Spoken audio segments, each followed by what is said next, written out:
몇 해 전에 우리나라의 세계적인 기업의 총수가 정치권에 뇌물을 제공했다는 혐의로 구속되어서 한참 동안 구치소 생활을 했습니다. 지금까지 그때부터 46개월, 아직도 재판이 계속되고 있어요. 2심에서 집행유예가 나오면서 지금은 밖에 나와서 재판을 받고 있는데요. 풍문에 그가 구치소 생활을 할 때 교도관들이 깜짝 놀랐다는 거예요. 사실 우리나라에서 최고 부자잖아요. 세계에서도 손꼽히는 부자 중에 하나고요. 부러울 것 없고 모자랄 것 없이 살던 사람이 감옥에 들어와서 야, 이거 제대로 견딜 수 있을까 이런 생각이 들었던 거죠. 그런데 딱 보니까 밥도 잘 먹고 잠도 잘 자고 아주 그냥 구치소 생활을 잘 하더라는 것입니다. 그런데 가만히 생각해 보십시오. 갇혀 있으니까 잠도 잘 자고 밥도 잘 먹었다고 그랬는데 갇혀 있으니까 얼마나 답답했겠어요.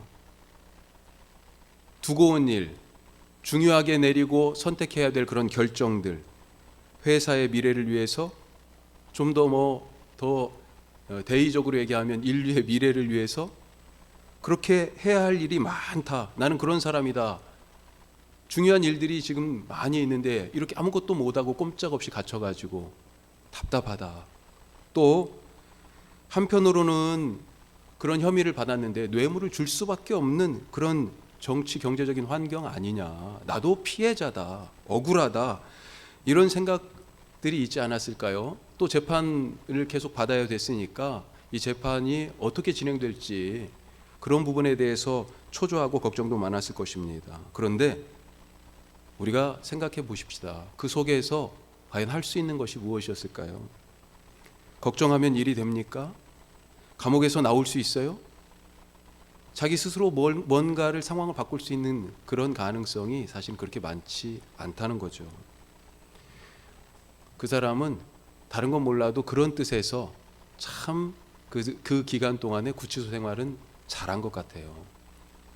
대한민국 남자라면 피할 수 없는 것 뭐가 있습니까? 군대지요, 군대. 우리 사회에 아주 중요한 문제잖아요. 거기에 대해서 조금만 공정하지 않은 것 같으면 정말로 모두가 거기에 대해서 분노하고 있는 것. 특별히 왜 그렇습니까? 모두가 다 가야 되기 때문에. 신체 검사만 통과하면 공부를 하고 있든 일을 하고 있든 그것을 잘하건 못하건 지금까지 벌어놓은 게 많건 적건 그 사람이 인생의 계획을 갖고 있던 그렇지 않든 무엇이든 상관없이 무조건 군대에 가야 되는 거죠. 군대에 가서 어떻게 합니까? 그 18개월 동안에 마음대로 나갈 수가 없어요. 밖에 일을 걱정해봐야 소용없지 않습니까?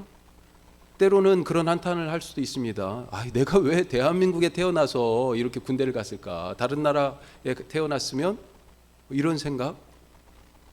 그런데 다 소용없습니다. 군대 갔으면요, 거기에서 내가 맡은 일 잘하고 주는 밥 잘 먹고 맛있게, 그리고 근무 딱 시간 맞춰서 내 순번에 잘 서고 건강하게 잘 있다가 군인으로서 훈련도 잘 받고 임무를 잘 마치고 때가 되어서 제대하는 것, 그것이 최고입니다. 군대라는 울타리에 갇혀 있다 이거 생각하고 내가 왜 이 젊은 시절을 여기서 다 썩어야 돼? 내가 왜 이 나라에 태어났을까? 이런 생각하고 바깥에서 두고 온 일들 걱정하고 있다면 얼마나 우울합니까? 군대 블루 이렇게 얘기할 수 있을까요? 코로나 시대가 마치 감옥에 갇힌 것 같고 군대에 입대한 것 같이 느껴지지 않습니까?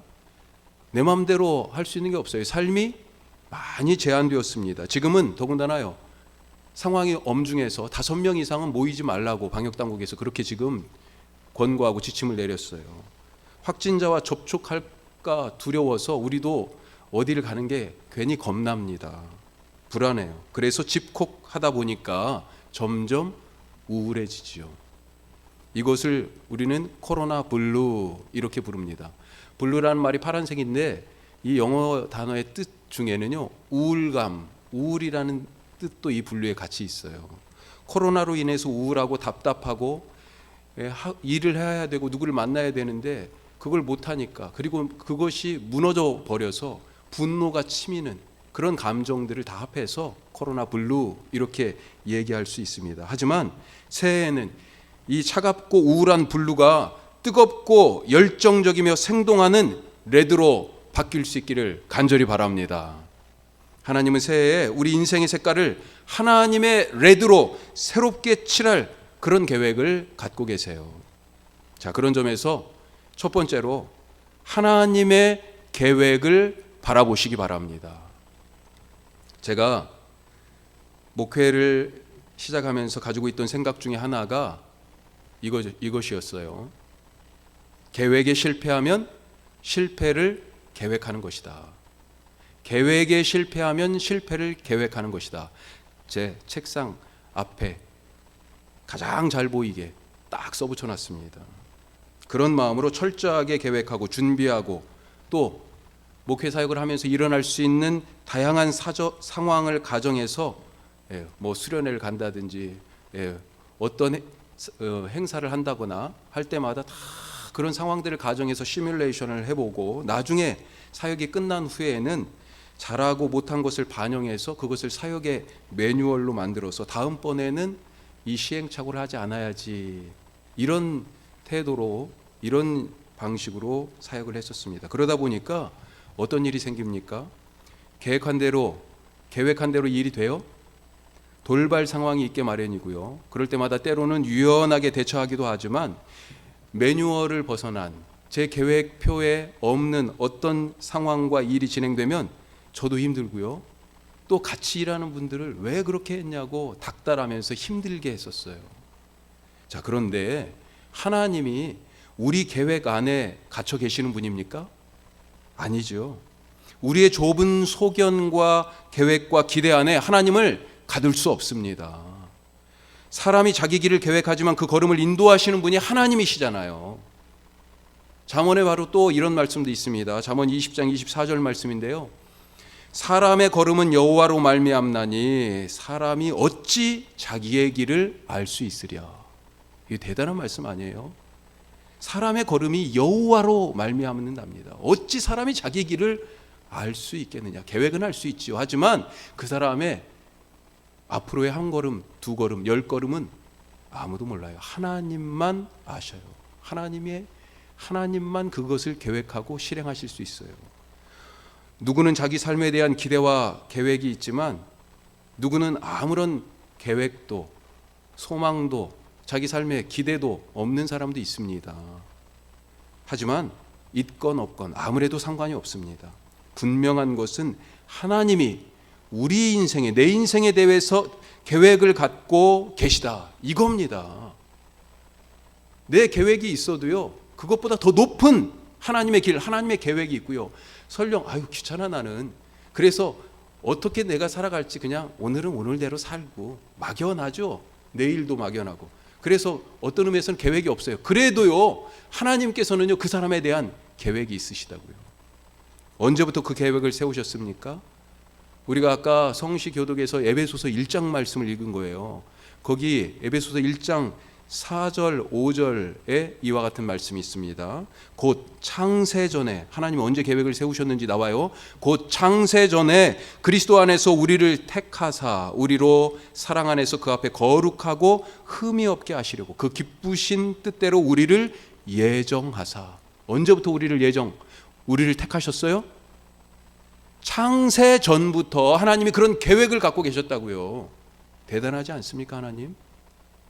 시편 139편에는요 또 이런 말씀이 있습니다. 나를 위하여 정한 날이 하루도 되기 전에 주의 책에 다 기록이 되었나이다. 이 땅에서 내 삶이 시작도 되기 전에 하나님이 당신의 책에 기록해 놓으셨어요. 걱정하지 마십시오. 걱정하지 마세요. 2020년 우리가 계획한 대로 살았습니까? 온 지구상에 한 사람도 예외 없이 그 누구도 올해는 코로나 이와 같은 일이 있을 거다 예상한 사람이 없어요. 그 누구도 코로나로 뒤틀린 삶을 계획하지도 않았고 그것을 기대하지도 않았습니다. 사람의 계획대로 안 된다는 거예요. 하지만 내 뜻대로 내 마음대로 안 된다고 속 터지고 우울해할 필요가 없습니다.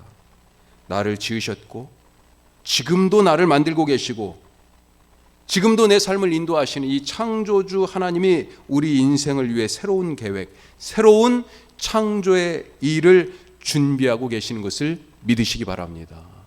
하나님은요, 우리가 생각할 수 없는 정말로 어마어마한 크리에이티브 하신 분, 정말로 창조적인 분이세요. 그래서 우리 성경의 처음이 바로 그 하나님, 창조의 하나님을 얘기하고 있잖아요. 기대하십시오. 오늘 말씀 4절을 보세요. 오늘 말씀 4절. 다윗이 자기의 삶을 되돌아보면서 그렇게 얘기합니다. 뭐라고 얘기해요? 자기 삶을. 자, 4절 말씀 같이 읽습니다. 그는 돋는 해의 아침빛 같고 구름 없는 아침 같고 비 내린 후에 광선으로 땅에서 우미 돋는 새풀 같으니라. 아멘. 아멘. 이 사람의 인생 어떤 색깔입니까? 새벽 어둠을 걷어내고 치악산을 막 넘어 떠오르는 그 아침 해로 눈부신 그 아침 무슨 색깔이에요? 그런 인생이라고 지금 말씀하고 있잖아요. 돋는 해 아침빛 같고, 또 두 번째 뭐라고 돼 있어요? 구름 없는 아침. 죄의 구름과 미세먼지가 걷어진 그 하늘 어떤 색깔입니까? 또 비 온 후에 땅에서 그 광선으로 우미 돋는 새풀 같은, 먹구름이 천둥 소리를 내면서 그 속에 시커멓게 머금었던 모든 것들을 다 쏟아낸 후에 그 땅의 색깔은 어떤 색깔입니까? 바로 그런 삶을 살아간다는 것입니다. 하나님의 색깔이 나타나요. 어둠이 거쳐진 새벽, 그 새벽이 지나가고 나서 아침 해가 떠오를 때 그 어둠 속에 감춰져 있던 것, 모든 것이 색깔이 없어졌잖아요. 어둠 속에서 무슨 색깔이 있습니까? 하지만 그 아침 해가 떠오르면서 모든 것이 각각의 색깔을 갖게 되는 거예요. 하나님이 준비하신 새해, 새로운 우리 인생이 준비되어 있습니다. 하나님의 계획을 바라보시고 하나님이 드러내시는, 하나님이 칠하시는 그 멋진 색깔을 기대하시기를 바랍니다. 제가 잠깐 미국에서 살 기회가 있었습니다. 그런데 저는 솔직히 가고 싶지 않았습니다. 그런데도 하나님이 보내셨어요. 그 과정에서 사실 하나님이 제 믿음의 수준을 아시잖아요. 예. 그래서 제가 잘 모르면 알려주시고, 미련해서 알아듣지 못하면 친절히 다시 설명하시고, 민감하지 못해서 부르고 여기다 지금이야 라고 말씀하시는데도 대답이 없고 반응이 없으면 하나님이 다시 더 크게 여러 가지 방법을 통해서 그렇게 말씀해 주셨어요. 또 말씀하신 것을 듣고도 까먹으면, 야, 그것도 못 알아들어? 그것 잊어먹었어? 구박하지 않으시고 참을성 있게 다시 알려주셨습니다. 엉뚱한 방향으로 가고 또 가는 것을 미적거리면요, 그곳으로 가야 한다라고 자꾸 저를 그렇게 몰아가셨다는 거예요. 시골에서 짐승을 키워본 분들은 아실 거예요. 닭을 키우다가 닭을 풀어놓습니다. 그러면 뭐 계속 풀어놓을 수가 없죠. 저녁이 되면 닭장에 이제 집어넣어야 되죠. 집어넣어야 되는데 어떻게 해요?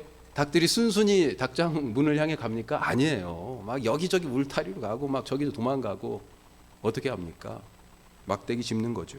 막대기 들고 툭툭 치는 겁니다. 주의 지팡이와 막대기가 나를 안위하시나이다. 바로 이 말씀이에요. 포악한 짐승에게서 지팡이로 지키시고 막대기로 야야 여기로 가야 돼, 여기로 가야 돼, 갈 길을 알려주신다는 겁니다. 안내하세요. 제가 미국에 갈 때 그때가 2008년 미국발 금융위기로 전 세계가 혼란하던 때입니다. 환율이 그냥 거의 2배 가까이 치솟아서 이미 나가 있던 유학생들도 돌아오던 때예요. 안 가는 것이 당연합니다. 가는 게 사실은 이거 정신없는 짓이에요. 그 나라에 대한 동경이나 무슨 환상이 제가 있었던 것도 아니고 가서 꼭 이거 공부해야 되겠다 이런 열렬한 소망이 있었던 것도 아니었습니다. 저는 그래서 안 가려고 이리 빼고 저리 뺐습니다. 더군다나 지금 금융위기라는 딱 좋은 이유가 있잖아요. 그런데 하나님이 자꾸 상황을, 그런 여러 안 될 만한 조건들 속에서도 자꾸 상황을 가는 쪽으로, 가는 길로 저를 몰아가시는 거죠. 그리고 결국에는요, 제가 끝까지 그 교회, 사역하던 교회 사임을 번복도 했거든요. 그런데 번복을 했는데 그때 섬기던 교회 목사님께서 이 목사님 후임이 결정됐습니다. 이런 얘기를 하는 거죠. 이제 저는 더 이상 갈 데가 없는 겁니다. 그렇게 더 이상 선택지가 없게 제가 자꾸 거부하고 제가 자꾸 미적거리니까요. 어디로 가야 하는지 아주 확실하게 보여주시는 거죠. 자, 그렇게 해서 갔습니다. 가보니까요. 하나님이요. 모든 것을 다 준비해 놓으셨어요. 저보다 먼저 앞서가서 있던 사람들을 통하여 제가 있어야 될 집, 다녀야 될 학교도 다 준비하셨고요. 집세 낼 돈이 없어서 잠을 뒤척이기도 했었지만요. 한 번도 집세를 밀린 적이 없었습니다. 적당한 때 여기저기 사실은 사역지를 찾기 위해서 그렇게 문을 두드려 봤는데 안 열렸어요. 하지만 적당한 때 목회할 수 있는 교회도 또 공부도 할 수 있도록 인도해 주셨습니다. 우리 교회 개척도 마찬가지입니다. 제가 이런 말씀 드리면 우리 성도님들 좀 실망하실지 모르겠는데 담임 목사가 이렇게 말하니까 저는 사실 이 개척에 대해서 준비된 게 하나도 없었습니다. 교회 개척을 위해 오랫동안 따로 기도하지도 않았어요. 교회 개척이 제 기도 제목이 아니었습니다. 이 교회가 시작되기 전에 뜻이 맞는 분들을 모아가지고 모임을 하면서 우리 같이 교회 시작합시다. 이런 적도 없고요.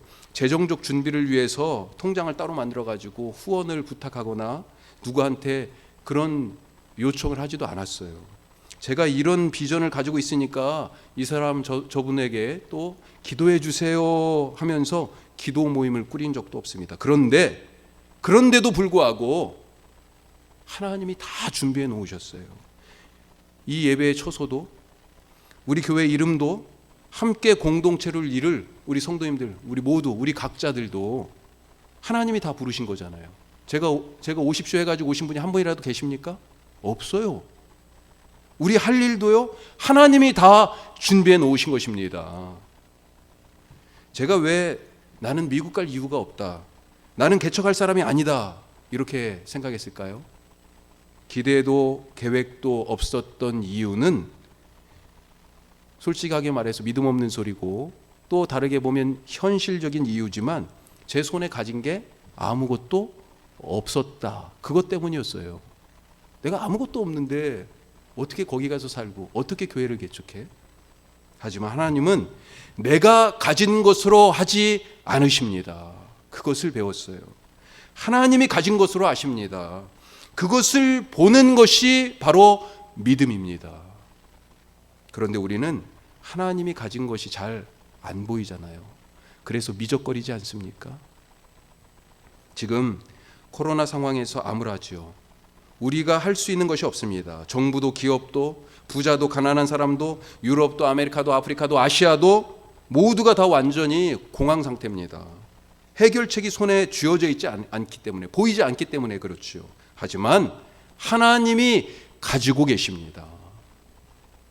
오늘 말씀 5절 중간 한번 보십시오. 뭐라고 돼 있어요? 5절. 바로 우리 집이 바로 이런 하나님의 복받은 가정 아니냐라고 얘기하면서요. 자, 그러면서 만사에 구비하고 견고하게 하셨다. 그렇게 말하고 있지 않습니까? 우리를 위해 모든 준비를 하나님이 다 맞춰 놓으셨습니다. 다 구비해 놓으셨어요. 우리를 죄에서 구원하기 위해 하나님이 하신 준비가 무엇입니까? 바로 예수님의 십자가입니다. 우리는 소망도 계획도 없지만 하나님은 이미 에덴 동산의 그 타락 때부터 우리를 구원하시기 위하여서 자기를 희생할 작정을 하고 계셨어요. 죄로 우울한 분루를 하나님의 보혈에, 예수님의 그 십자가의 보혈의 레드로 바꾸어 놓으셨습니다. 자, 그러면 죄의 분루가 아니라 어떻게 하나님의 레드로 살 수 있을까요? 그래서 오늘 두 번째로 하나님의 말씀이 되십시오. 하나님의 말씀이 되라는 것입니다. 오늘 우리가 읽은 이 사무엘하의 말씀, 노년의 다윗이 자기의 삶을 되돌아보면서 한 말입니다. 왜 하나님이 자기에게 이런 복을 주셨다 이렇게 말합니까? 2절 보십시오. 2절에 자, 2절 말씀 같이 읽습니다. 여호와의 영이 나를 통하여 말씀하시며 그의 말씀이 내 혀에 있도다. 아멘. 하나님이 계획하신 삶을 사는 복 있는 인생의 비결이 바로 여기에 있습니다. 하나님의 말씀이 되어 사는 거예요. 하나님의 말씀이 되어 사는 삶. 우리가 우리 교회 목회 주제를 우리 교단 총회의 목회 주제를 따라서 이번에는 주여 회복하소서, 주여 이제 회복하소서 이렇게 잡았습니다. 지금 정말 회복이 필요한 때지요. 무엇으로 회복할 수 있습니까? 말씀입니다. 말씀. 어떻게 새 일이 일어날 수 있습니까? 말씀입니다. 어떻게 우리가 서로 오해하지 않고 더욱더 그리스도의 사랑으로 친밀해질 수 있습니까? 그분의 말씀으로 말할 때 그것이 가능한 것입니다. 교회가 어떻게 진짜 교회다운 교회가 될 수 있습니까? 그분의 말씀으로 예수님의 말씀을 행할 때 그때 바로 교회가 되는 거죠. 우리의 사역은 무엇을 따라 해야 됩니까? 바로 말씀 따라 해야 되는 거죠. 하나님이 성령으로 우리를 통해 말씀하시고 그분의 말씀이 우리의 혀에 있으니 우리가 하나님의 말씀이 되는 것입니다. 하나님의 말씀이 되라. 이거 정말 놀라운 말씀 아니에요? 놀라운 선언이죠. 하나님이 지금 세상에 얼마나 말씀하고 싶어 하시는지 아세요? 하나님은 말씀하시는 분이잖아요. 하나님이 말씀이시잖아요. 하나님이 지금 이 말씀이 없어서 죽어가는 이 죄악의 세상에 대고 영혼들에게 대고 지금 말씀하고 싶으세요. 얼마나 말씀하고 싶은지. 그런데 그것을 바로 우리를 통해서 하신다는 말입니다. 그래서 우리 인생에 하나님이 계획을 갖고 계시는 거예요. 올해 하나님이 우리에게 하시는 말씀 무엇입니까? 내 입에 어떤 말씀을 넣어주시면서 가서 세상에 전하라 부탁하십니까? 새해에는 하나님의 말씀이 되시기 바랍니다. 사람들은 내 입을 통해 하나님의 말씀을 듣고 사람들은 우리 교회가 하는 일을 통해서 창조하시고 구원하시는 하나님을 볼 것입니다. 그때 세상의 우울한 분류는 거룩하신 하나님의 구원과 치료의 레드로 바뀌게 됩니다. 이렇게 하나님의 말씀이 되어 하나님의 뜻을 이루시는 복된 새해 되시기를 주님의 이름으로 축복합니다. 기도하겠습니다.